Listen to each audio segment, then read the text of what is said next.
Bonsoir à tous et bienvenue dans votre journal. Et ce soir, la rédaction accueille Henri Rigotard et Raphaël Touché, tous deux délégués syndicaux CFDT. Bonsoir messieurs. Bonsoir. Bonsoir. Alors annoncé il y a plusieurs semaines, la grève au CHM a débuté aujourd'hui. Un mouvement pour protester notamment contre des conditions de travail de plus en plus difficiles. On en parle avec vous dans ce journal.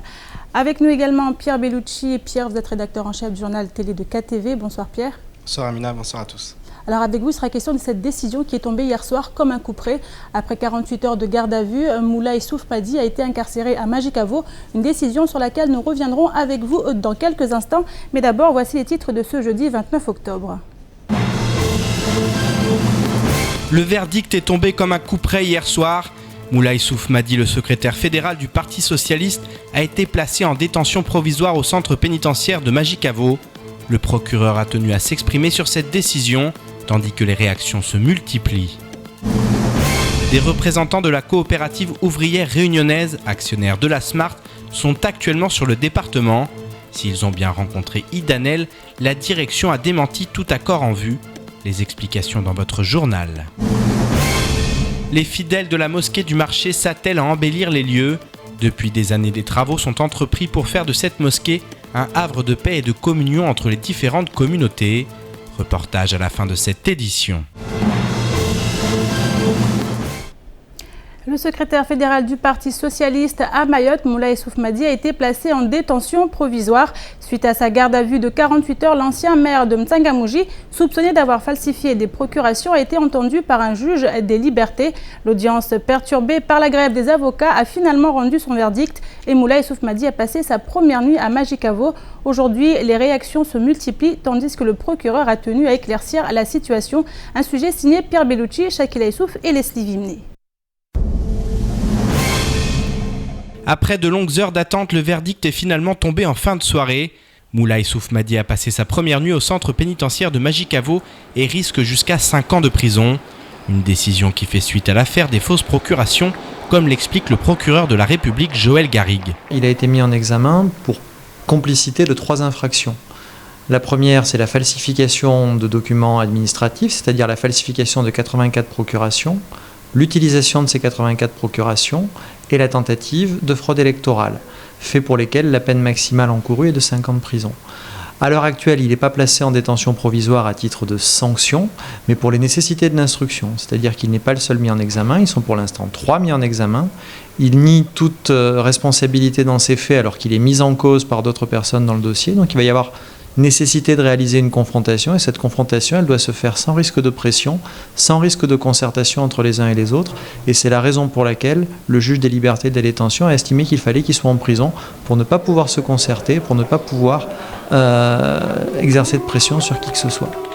Depuis l'annonce de sa détention provisoire, de nombreuses voix s'élèvent et réagissent à cette affaire. Pour certains, si Moulay Souf Madi s'avère coupable, il doit payer.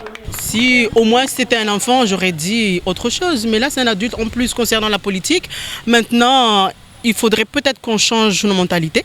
Il faudrait évoluer un petit peu. Donc là, ça sera un exemple pour tout le monde. Il est conscient de ses actes. Quand on fait quelque chose, on est français, on a voulu être français. Il faut assumer, il ne faut pas vouloir juste les bons côtés de la France. Il faut prendre aussi tout ce qui suit. 5 ans, je pense que c'est assez raisonnable. Et que ça ira très vite. Et on ne sait jamais ce qu'il pourra faire après les 5 ans de toute façon. Non, 5 ans pour moi, c'est tout à fait raisonnable. Pour d'autres, ce père de famille ne méritait pas un tel traitement de la part des autorités. Ses 48 heures en garde à vue et sa détention provisoire leur apparaissent très sévères.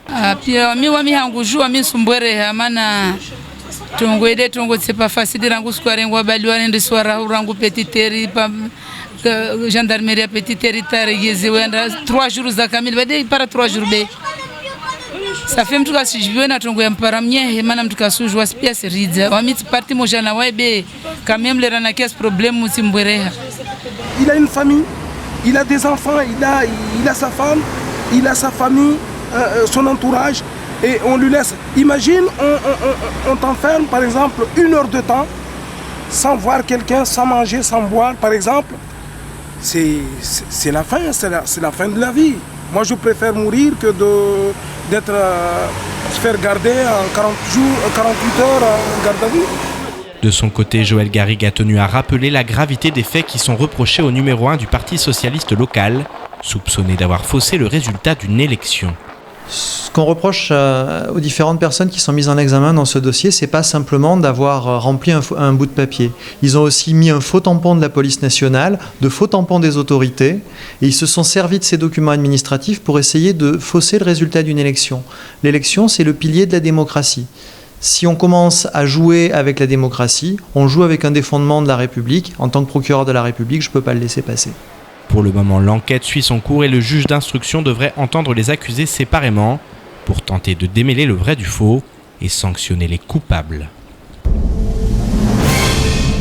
Avec nous, Pierre, on a vu dans ce reportage, l'incarcération a été prononcée hier. Les réactions sont assez particulières, on l'a vu. Ben oui, écoutez, il y a beaucoup de réactions depuis hier.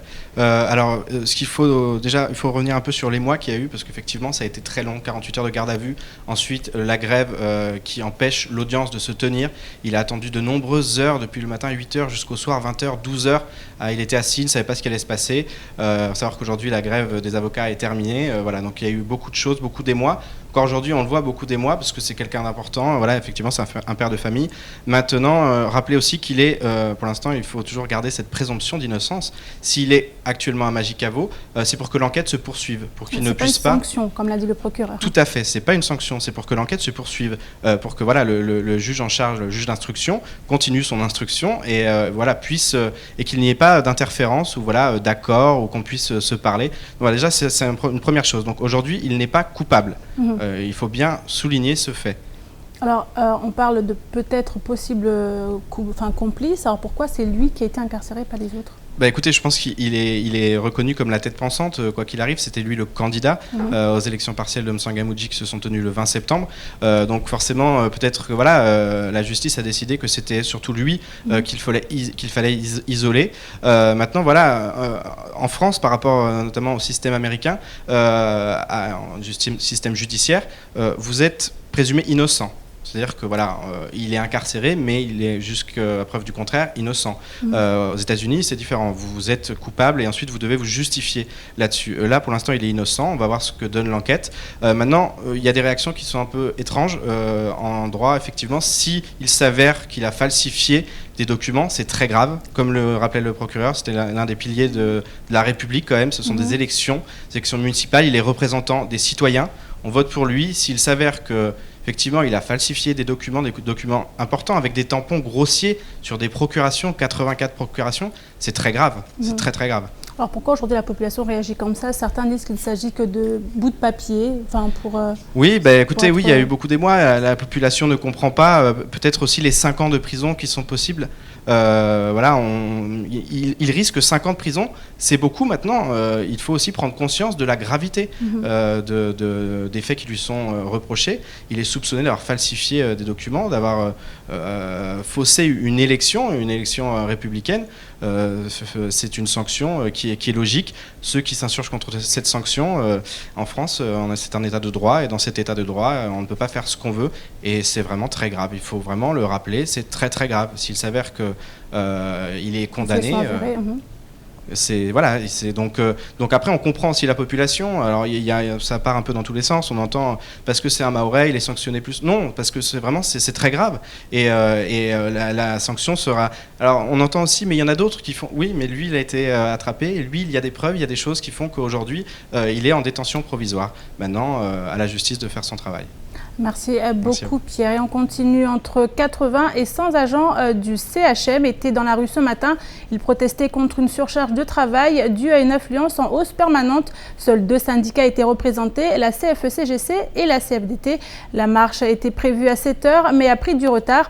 Les médecins en réunion n'ont eux pas rejoint la marche. À 15 h, une délégation du personnel a été reçue par la direction, mais le mouvement pourrait se poursuivre. En effet, si le centre hospitalier semble fonctionner normalement, il n'en reste pas moins que le malaise est bel et bien réel. Un sujet signé Shakila Youssouf et Leslie Vimné.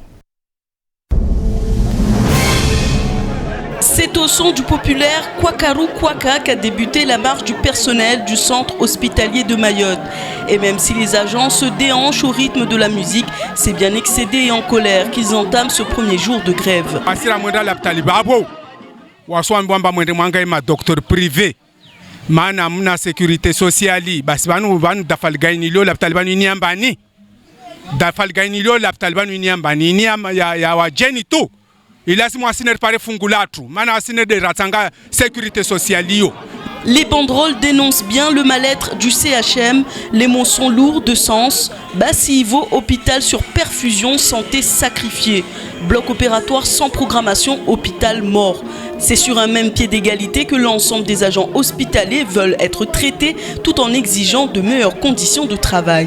Le personnel est exposé à un grand problème du fait que lorsque nous-mêmes nous sommes malades ou nous avons des parents malades, quand nous voulons venir dans nos services respectifs pour une prise en charge, alors nous avons vraiment énormément de difficultés. Alors aujourd'hui, ce n'est pas seulement la question de la population qui est mal soignée, mais même le personnel également est mal pris en charge quand ils sont admis dans leur service pour demander à ce qu'ils soient soignés ou leurs membres de famille. Nous sommes tous placés sur le même pied d'égalité vu le manque d'infrastructures, vu le manque de services, vu tout le manque de personnel que nous avons, médical, paramédical. Tout le monde est saturé. Alors une fois que nous sommes tous saturés, il n'y a personne qui travaillera dans la bonne humeur et qui viendra ou accueillir à bras ouverts avec le sourire, les usagers. Et si la santé est en mauvaise posture aujourd'hui, bon nombre s'accordent pour dire que les conditions pour que ça arrive a été créées et que cela ne présage rien de bon pour l'avenir. Mais ces agents qui ont choisi de se mobiliser et descendre dans la rue espèrent tout de même faire bouger les lignes. Il est important pour les grévistes de se mobiliser aujourd'hui pour que la crise due aux surcharges des usagers n'est plus tolérable. On a eu quand même un début de négociation avec la direction, mais on se rend compte que ce qui nous bloque aujourd'hui, ce n'est pas la direction, c'est bien le gouvernement. Donc ça n'a pas, on ne peut pas dire qu'on a conclu, on est arrivé à une conclusion satisfaisante. Donc on continue notre mouvement, on va mettre à effectif, on va y aller, on va faire le tour. Et peut-être que ça peut continuer jusqu'à demain, tant qu'on n'a pas été entendu par le gouvernement. On a été déjà pour l'indexation. Je ne dis pas qu'on n'est pas d'accord avec l'indexation pour la classe de revoyure, mais au jour d'aujourd'hui, là on est en train de penser d'indexation, mais nous, on ne respire plus au CHM. Donc c'est pas possible. On ne peut pas traiter disons, le problème singulier du CHM dans ce genre de journée de grève comme celle du 3 novembre. Même si la profession exige un minimum de secret professionnel, certains problèmes doivent éclater au grand jour. Le besoin de crever l'abcès est palpable et le mouvement ne semble faire que commencer. Alors, j'ai présenté tout à l'heure avec nous Henri Rigotard et Touché Raphaël. Vous êtes tous deux délégués syndicaux CFDT. Alors, on a vu dans le reportage les revendications. Elles tournent la plupart du temps autour des conditions de travail, notamment la surcharge de travail. Oui, alors la grande question, c'est les conditions de travail et la surcharge de travail au CHM et la santé. Ça, c'est la première. Quel est le problème, le nœud du problème, clairement? Pardon? Le nœud du problème, qu'est-ce qui vous pose problème clairement dans tout ça? Qu'est-ce qui nous pose problème? C'est que depuis quelques années, nous avons constaté qu'il y avait justement il y avait un surplus au niveau, il y avait un flux et une augmentation du flux des patients. Et on a avisé déjà l'ancien directeur justement et on a avisé toutes les instances qu'il fallait, comme l'ARS. On a avisé le préfet, tout le monde est au courant que justement, on allait en arriver à là. Aujourd'hui, on est à un point de rupture. Au niveau du surcharge de travail, c'est que même malgré tout qu'on ait envie de soigner, qu'on ait envie d'être des professionnels, des soignants, qu'on ait envie de prendre en charge la population, par rapport aux moyens qui sont mis en place, qui sont là, c'est pas possible. Donc ça devient atteinte. très très compliqué et très très dur. Ça porte atteinte clairement à la qualité du travail, à la qualité des soins qui sont proférés. La qualité en elle-même, non. La qualité en elle-même, parce que, voyez-vous, nous, lorsqu'on va recevoir un patient, on le recevra de la même manière que si on n'avait pas tout ce qu'il fallait, que si on avait tout ce qu'il fallait, au niveau de la qualité en elle-même, non, mais c'est ce que ça engendre derrière. Ce que ça engendre derrière, c'est le surplus. Ça cause justement le fait que justement il y a une augmentation du flux des patients, fait que justement à un moment donné, aujourd'hui, on ne parle pas vraiment de la qualité, mais on parle de l'accès en elle-même. Parce qu'il y a tellement du monde que finalement, en fait, on ne peut pas voir tout le monde. Et c'est ça qui est encore plus dangereux. Alors, vous avez été reçu par la direction, en tout cas certains d'entre vous. Qu'en est-il ressorti de cette rencontre? Alors, complètement, carrément sur les moyens alloués au CHM, ce qui était vraiment le point central, parce que comme l'a dit Rigaud, la surcharge de travail est louée à un hôpital qui est sous-dimensionné par rapport à la demande de soins. Ça, c'est une réalité. La directrice de l'ARS et la directrice de cabinet du préfet nous l'a bien confirmé, ils en ont conscience. On a aujourd'hui un hôpital qui est sous-doté par rapport à la demande de soins. Les réponses qu'on a eues au niveau de la direction, qu'on avait déjà eues cette semaine, qui ne sont pas satisfaisantes d'ailleurs. Voilà, qui ne sont pas complètement satisfaisantes. C'est-à-dire que le directeur, M. Morel, a fait une demande en début d'année 2015, une demande de mesures nouvelles, c'est-à-dire des budgets qui seraient alloués pour pouvoir recruter du personnel supplémentaire afin d'adapter à l'activité de l'hôpital. Ces demandes sont faites en début d'année. En fait, on est plié à la réglementation, à la lourdeur administrative. Nous, ici, en ce moment, on est dans une situation d'urgence et on est obligé, le directeur est obligé de respecter des procédures qui durent parfois 1 an. Voilà. Ces procédures nouvelles, ces mesures nouvelles, on attend la réponse parce qu'on n'a toujours pas la certitude que ça va être accepté. C'est des mesures qui sont à hauteur de 7 millions d'euros, qui seront renouvelées en fait tous les ans. Ça sera mis dans le budget de l'hôpital, donc ces mesures nouvelles vont être ajoutées sur le budget de l'hôpital, mais on ne sait toujours pas aujourd'hui si ça va être accepté ou pas. Donc là aujourd'hui, on a eu ce rendez-vous, on n'a aucune certitude sur le fait que l'hôpital va avoir des moyens supplémentaires pour pouvoir soigner les gens. On a des signaux positifs de la part de la direction, mais on n'a rien de concret. Alors, on a vu CFE, CGC, CFDT, 2 syndicats ont participé au mouvement. Pourquoi les autres ne sont pas ralliés à vous ? Alors c'est, je pense, par rapport au fait que ça soit à la base les médecins qui ont fait ce mouvement. C'est eux qui ont été les premiers à poser leur préavis.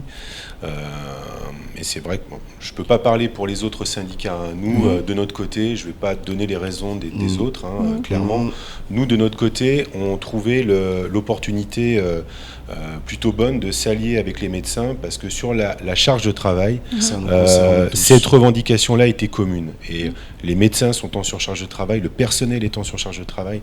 Donc c'est vraiment un point qui, pour nous, était tellement important qu'on ne pouvait pas passer à côté de ça. Voilà. Ensuite, les autres syndicats pourront s'exprimer sur les raisons, mais on en est là. On en a parlé entre nous. Ça ne s'est pas fait, mais il n'y a rien à... Voilà. Il faudrait leur poser la question. Demain, la grève continue ? Demain, la grève continue parce que de toutes les façons, on n'a rien eu de concret. Même si on a compris le positionnement de la direction, on a compris qu'il a fait certaines démarches. On est content, mais au jour d'aujourd'hui, nous, ce qu'on veut, c'est du concret. C'est qu'on ne vienne pas nous dire il faut attendre encore 1 an, alors qu'on a déjà attendu beaucoup d'années. Toute cette année, on a passé tout notre temps à table à essayer justement de trouver des solutions adéquates.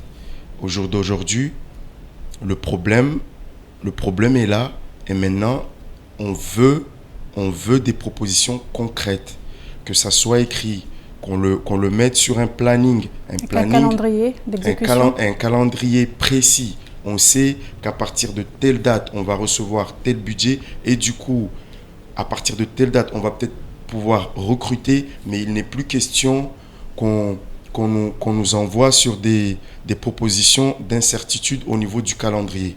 Là, c'est plus le moment. Donc demain, on sera encore sur la route. Merci beaucoup Raphaël Touché et Henri Rigotard, délégués syndicaux CFDT.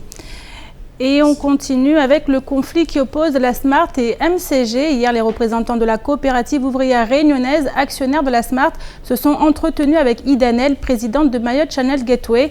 Les deux parties se sont rencontrées afin de trouver une issue au conflit. Et si les discussions semblent avoir été fructueuses, ce matin, une conférence de presse s'est tenue pour démentir l'information selon laquelle un accord serait sur le point d'être signé. Les explications dans ce sujet signées Abbas Alidi, Pierre Bellucci et Fred Souleymana. France Mayotte révélait ce matin que suite à la rencontre entre la coopérative ouvrière réunionnaise, actionnaire de la Smart, et Idanel, présidente de MCG, cette dernière se disait confiante quant à la signature prochaine d'un protocole de sortie de conflit. Ce matin, les dirigeants de la Smart, avec en premier lieu Arlette Henry, sont montés au créneau pour démentir certaines informations. J'ai tenu à répondre à l'article. Je tiens à demander surtout à l'article où est-ce qu'ils cherchent leurs sources d'informations, parce que la répartition des parts qu'ils donnent n'est pas du tout celle-là. Et deuxième aspect, quand ils parlent à un moment donné que Arlette Henry, avec l'accord, ferait 40%, quand est-ce qu'ils ont vu, avec qui ils ont eu, où est-ce qu'ils ont eu une information que Arlette Henry ferait un accord avec l'accord, ce qui est totalement faux. En effet, l'accord est actionnaire minoritaire et ne peut donc en aucun cas signer un protocole. Seule la direction est à même de prendre une telle décision. La coopérative ouvrière réunionnaise ne fait donc que conseiller les dirigeants de la Smart. Si les 4 représentants réunionnais affirment vouloir trouver une solution, ils rappellent être avant tout venus pour soutenir les salariés. Et on est venu là pour encourager en premier lieu le personnel de la Smart. Parce que nous aussi à l'accord, on est manutentionnaire portuaire et on est solidaire en fait avec le personnel de la Smart. On ne voudrait pas que nos amis dockers ici de la Smart perdent leur travail à partir du mois prochain. Donc on est là pour soutenir la Smart en premier et on souhaitait trouver une solution avec Madame Nel et pour lui expliquer un peu comment ça se passait chez nous à la Réunion, la répartition du travail entre le délégataire et le manutentionnaire et qu'on souhaitait qu'elle fasse la même chose ici à Mayotte et que les deux sociétés travaillent en parfaite harmonie et en partenariat. Travailler en parfaite harmonie et en partenariat, voilà bien ce que semblent chercher les deux entreprises. Les représentants de la coopérative ouvrière réunionnaise ont d'ailleurs expliqué le rôle indispensable de chacun au port de Longoni. Tous les ports, à notre connaissance, que ce soit à La Réunion ou ailleurs, ce sont les sociétés de manutention qui déchargent les bateaux, ce ne sont pas les délégataires. Le délégataire n'est là, il occupe, en fait, il a sa DSP, c'est un service public. Donc le délégataire doit mettre des outils à usage public à disposition du manutentionnaire pour décharger les bateaux, mais le délégataire ne peut pas décharger les bateaux. Des contrats sont conclus entre les clients et le manutentionnaire. Le délégataire, si les délégataires commencent à décharger les bateaux, il y aurait une situation de monopole qui ne peut pas être acceptée. Parce qu'en fait, il faut qu'il y ait toujours ces deux entités et qu'il y ait une entente entre ces deux entités.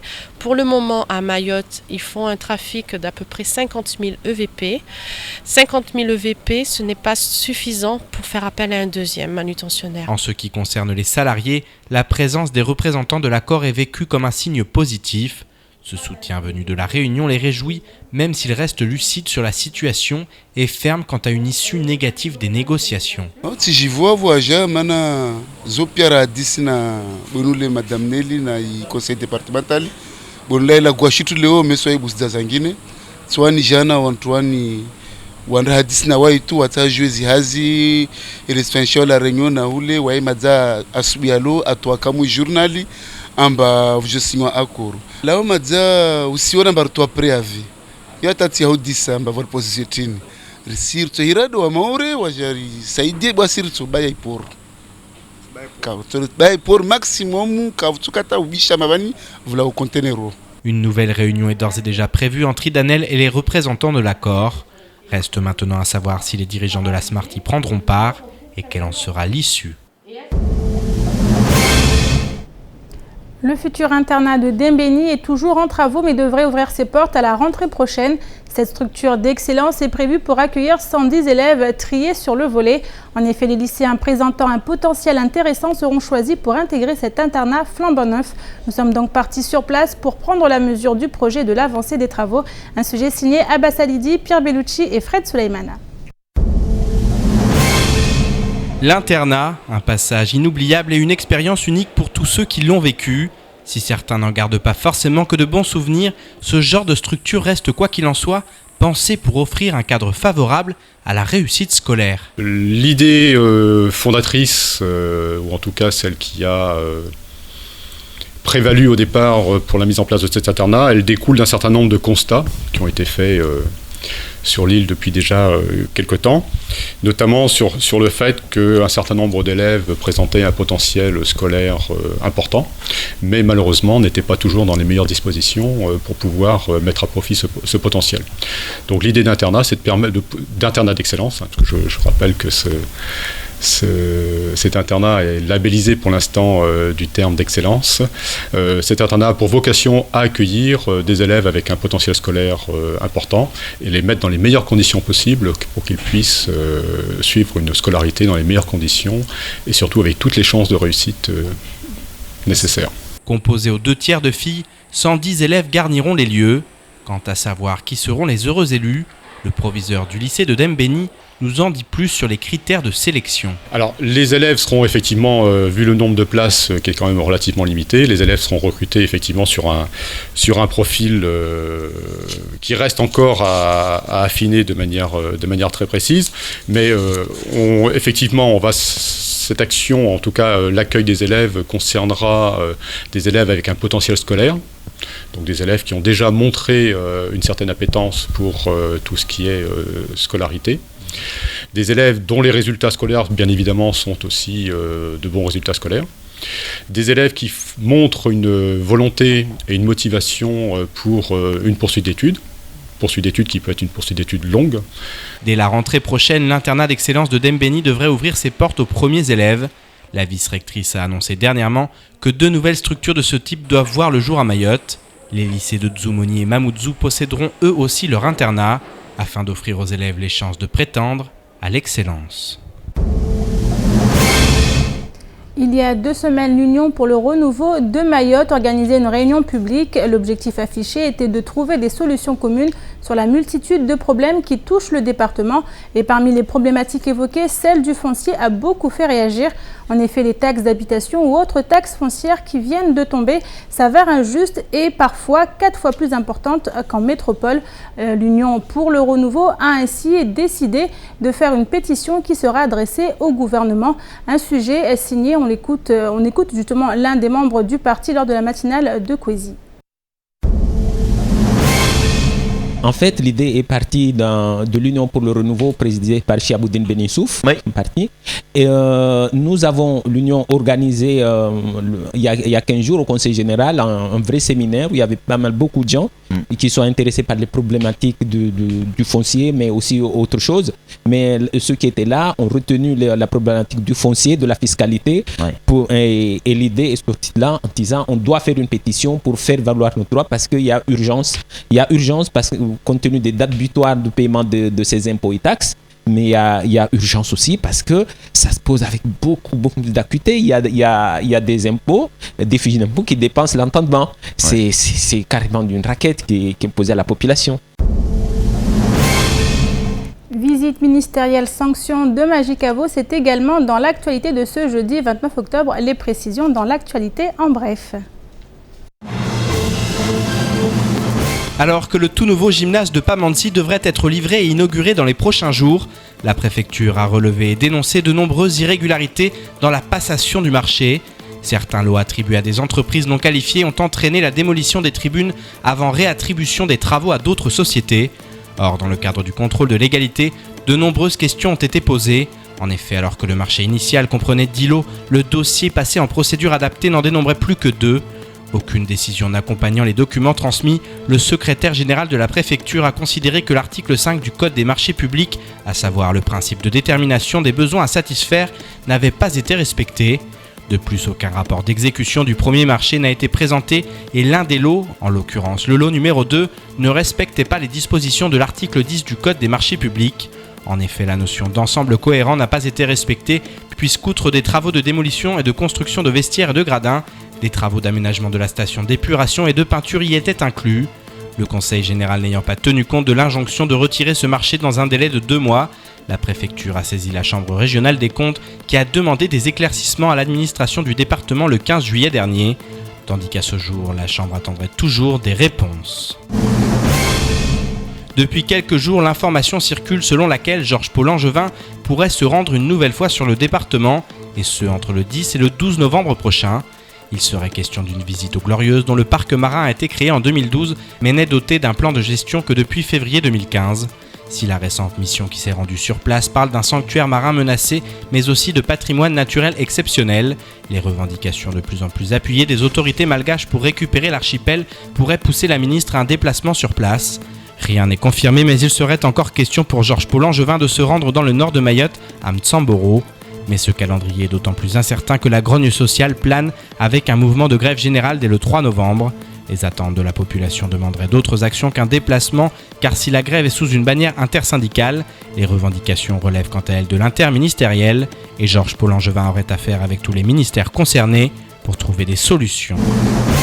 Les surveillants du centre pénitentiaire de Majicavo, sous le coup de sanctions de la part de la direction interrégionale qui les accusait d'avoir fait grève alors qu'ils n'en avaient pas le droit, ont commencé à recevoir leur notification de procédure hier avec pour certains d'entre eux une prise d'effet immédiate. Une nouvelle fois, la consternation est au rendez-vous. Dans cette affaire où des gardiens ont été sanctionnés alors qu'ils étaient en vacances hors département, en arrêt maladie ou bien encore manifestaient pendant leur temps de repos, comme la règle le permet.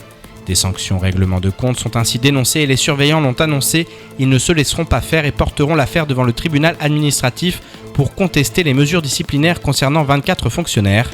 Pour mémoire, ceux-ci réclament depuis des semaines le versement d'une prime de restructuration de service après le passage de maison d'arrêt à centre pénitentiaire. Et les fidèles qui fréquentent la mosquée du marché couvert de Mamoudzou tentent d'améliorer les lieux. La mosquée n'est pas seulement un lieu de prière, mais un endroit où l'ensemble des fidèles peuvent échanger, discuter et surtout organiser des événements religieux. Les femmes ne sont pas non plus en reste puisqu'elles tiennent aussi à avoir leur rôle dans l'amélioration du lieu sacré. Reportage Shakila Youssouf et Leslie Vimné. Concentré et imprégné des invocations de la prière, l'ensemble des fidèles fait de ces moments un instant pour se retrouver avec soi-même et s'adresser à Dieu. Les hommes d'un côté et les femmes de l'autre, les prières se déroulent comme à chaque fois dans une ambiance d'apaisement et d'amitié.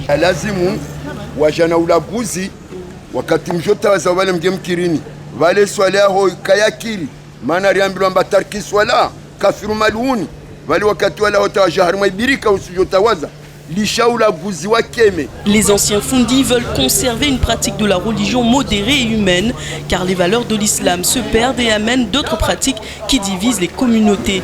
Organiser des événements communs ou participer financièrement à l'amélioration de cette mosquée représente donc une démarche importante.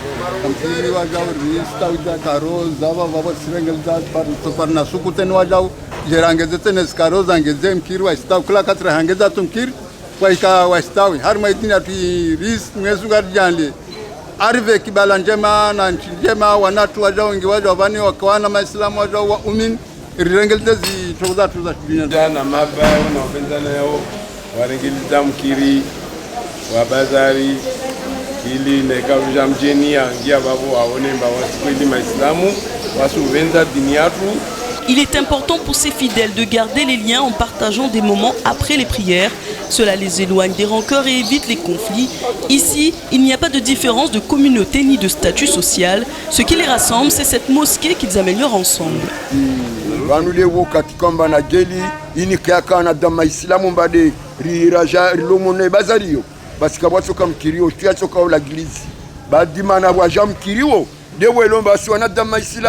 Demana ya jam kiriwo mana rika nyumba za magarando rikana mkiri hule wa garando leraravuka hunu riparamba mkiri plasini banu dia mkiri wanyu la utujua utefate umima laho uhisola ukura utujua utefate umima laho umhimitie tena rasa safi uhiswali uhisa aruswa fatiha ardimilie maghfira de zatu nafsi zatu na wana watu na hali yatu pia Mwenyezi Mungu avukishe rabu zile shimandi atinu. Les petites mains s'activent pour faire naître ces quelques mosaïques, une manière de faire en sorte que les futures générations profitent également de ce lieu imprégné de l'histoire de leurs aînés. C'est la fin de cette édition. Merci à vous de l'avoir suivi. Une édition que vous retrouverez en rediffusion sur notre site l'infoquesi.fr et sur OM5. Dans quelques instants, retrouvez les nouvelles du temps pour la journée de demain avec Ornella Périne. À suivre juste après l'invité du temps de parole, Dino Raini. Il était ce matin au micro de Patrick Mian que vous retrouverez demain dans la matinale. À 6h30, il accueillera Miladji avec qui il sera question de nouvelles expulsions à Mtsangaboua. À 7h, la parole sera donnée à Florence Rubin, directrice générale de l'enseignement scolaire. À 7h30, Fatima Soufou, première vice-présidente du conseil départemental, prendra le relais pour évoquer le problème du port et des transports. Et enfin, à 8h, cap sur la finale de la Coupe du Monde de rugby avec Serge Simon. Une finale qui opposera la Nouvelle-Zélande à l'Australie. Une matinale à ne surtout pas rater avec une équipe aux couleurs de Halloween et de nombreuses surprises. Bonne soirée à vous sur KTV.